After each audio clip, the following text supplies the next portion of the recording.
Buenas y bienvenidos a este EduFi webinar en el que hablamos de la forma jurídica de una empresa.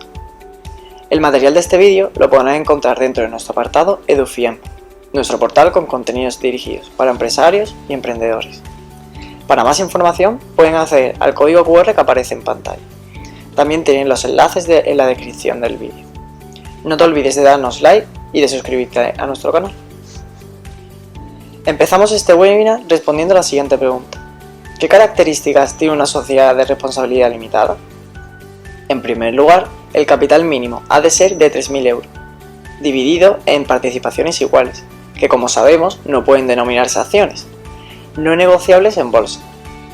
Las sociedades limitadas no pueden cotizar en el mercado de valores. En el momento de la constitución, el capital ha de estar totalmente desembolsado. Por otra parte, las aportaciones no dinerarias, a diferencia de lo que ocurre en las sociedades anónimas, no precisan ser valoradas por experto independiente designado por el registro mercantil, pero el que realice la aportación responde de la realidad de dicha aportación y de la valoración asignada. Además, los socios no responden personalmente de las deudas sociales. Asimismo, las participaciones son, en principio, libremente transmisibles. No obstante, los socios tienen derecho preferente de adquisición en caso de venta de participaciones sociales. Adicionalmente, la Junta General es el órgano de la sociedad en el que los socios deciden sobre los asuntos propios de su competencia. Por ejemplo, la aprobación de las cuentas anuales y de la gestión social, la designación de administradores, los aumentos de capital, la modificación de estatutos, etc. En la sociedad limitada, salvo disposición contraria de los estatutos, la Junta General puede impartir instrucciones al órgano de administración o someter a autorización la adopción por dicho órgano de decisiones, o también acuerdos sobre determinados asuntos de gestión. Por otra parte, la gestión y representación de la sociedad es competencia del órgano de administración. En la sociedad limitada, el órgano de administración puede estar constituido por un administrador único, varios administradores solidarios o mancomunados, o por un consejo de administración compuesto por no menos de 3 miembros. Aparte, no es imprescindible la condición de socio para pertenecer al órgano de administración. Además, los rendimientos derivados de la actividad llevada a cabo por este tipo de sociedad tributan el impuesto sobre sociedades. Adicionalmente, tanto la sociedad anónima como la sociedad de responsabilidad limitada pueden ser constituidas por o llegar a tener un socio único. La condición unipersonal se ha de inscribir en el registro mercantil, identificando al socio único. Además de otras formalidades, como la de tener legalizado un libro en el que registrar los contratos entre la sociedad y el socio único. Ha de hacerse constar en toda su documentación su condición de unipersonal. Por último, las causas contempladas para la disolución de una sociedad de responsabilidad limitada son las siguientes: inactividad superior a 1 año, conclusión de su objeto, imposibilidad de conseguir el fin social, paralización de órganos sociales, etc. Pero, ¿cómo se constituye? La Constitución requiere una escritura pública, otorgada ante notario, que deberá ser inscrita en el registro mercantil para que adquiera personalidad jurídica. A la denominación o razón social hay que agregar la expresión sociedad de responsabilidad limitada o sociedad limitada, también en forma abreviada por sus siglas SRL o SL, respectivamente. No puede adoptar la de otra preexistente, debiendo para ello solicitarse al Registro Mercantil Central un certificado negativo de la denominación elegida. Entre otras menciones obligatorias, en la escritura de constitución de la sociedad deben figurar, como en el caso de la sociedad anónima, los estatutos que han de regir la misma, la identificación de la persona o personas a la o las que inicialmente se encarga la administración de la sociedad y la justificación del desembolso del capital. ¿Qué es una sociedad limitada de formación sucesiva?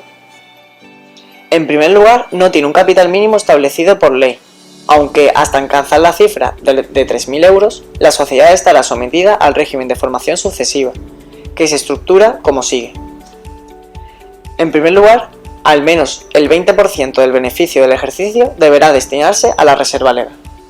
Tras cubrirse las obligaciones estatutarias, La sociedad solo podrá repartir dividendos si el valor del patrimonio neto no resulta inferior al 60% del capital legal mínimo. Las retribuciones percibidas por los socios o administradores deberán ser inferiores al 20% del patrimonio neto del ejercicio. Por último, una vez alcanzado un capital mínimo de 3.000 euros, la sociedad perderá la calificación de forma sucesiva para pasar a denominarse de responsabilidad limitada. Además, puede constituirse con un mínimo de un socio. Y adicionalmente, los rendimientos derivados de la actividad llevada a cabo por este tipo de sociedad tributan el impuesto sobre sociedades. Finalmente, en caso de que la sociedad esté inmersa en problemas y se vea obligada a su liquidación, si el patrimonio de la misma es inferior a 3.000 euros, serán los socios administradores los responsables de atender el desembolso necesario hasta llegar a la cifra de capital mínimo establecido, que está en 3.000 euros. Pero, ¿cómo se constituye? La sociedad se constituye, como todas las sociedades mercantiles, mediante escritura pública, que ha de inscribirse en el registro mercantil.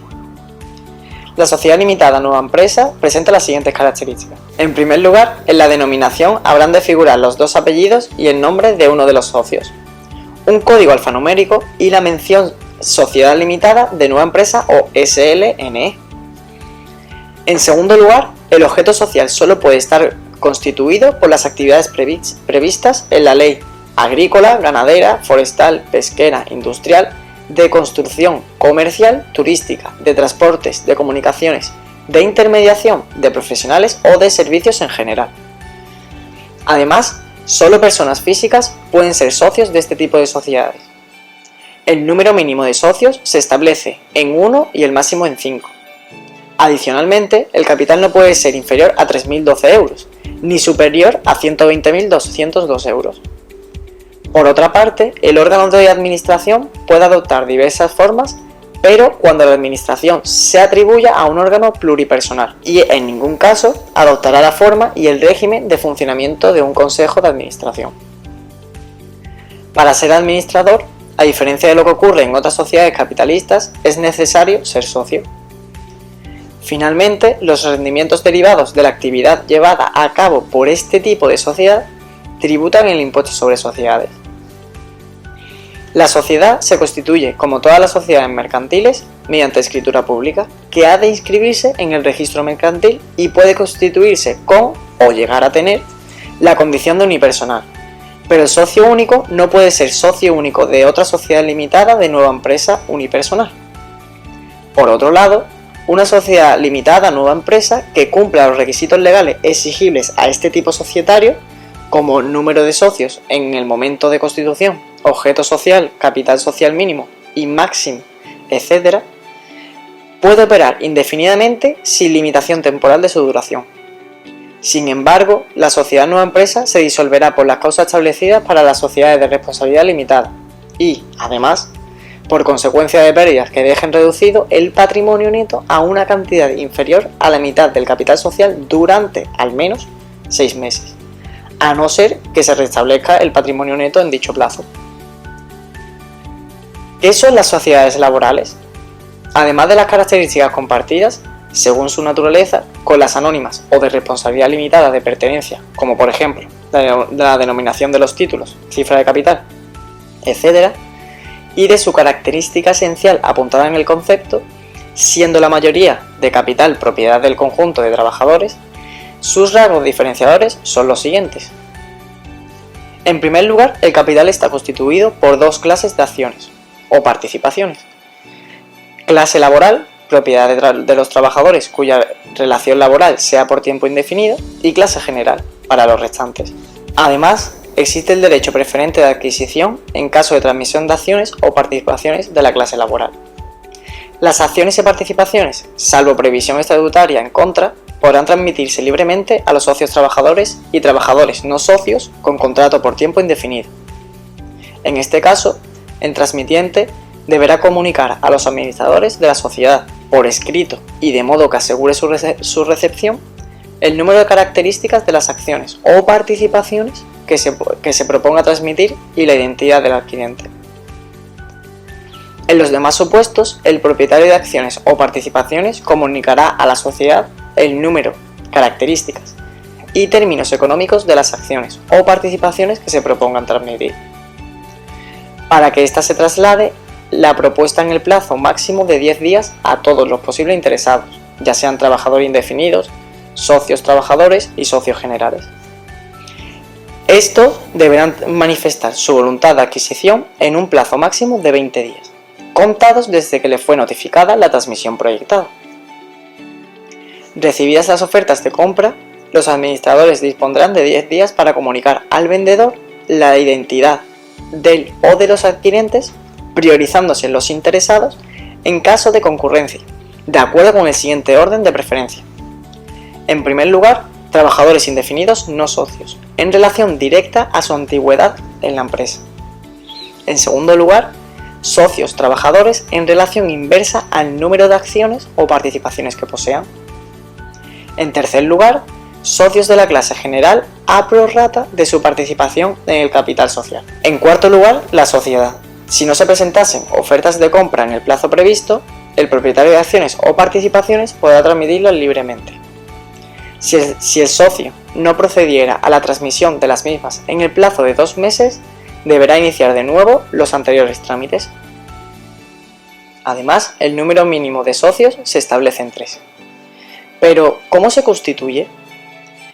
Se constituye mediante escritura pública ante notario, inscripción previa en el registro de las sociedades laborales del Ministerio de Empleo y Seguridad Social y posterior en el registro mercantil, momento a partir del cual gozará de personalidad jurídica. En la denominación de la sociedad deberá figurar la indicación Sociedad Anónima Laboral o Sociedad de Responsabilidad Limitada Laboral, o sus abreviaturas SAL o SLL respectivamente. Y hasta aquí el webinar de hoy. Para más información puedes acceder a www.edufinet.com o escanear el código QR que aparece en pantalla. Además, tienen un enlace en la descripción desde el que podrán acceder a toda la información. Cualquier duda o comentario nos la puedes enviar a contacto@edufinet.com. Muchas gracias, no olviden suscribirse al canal y hasta la próxima.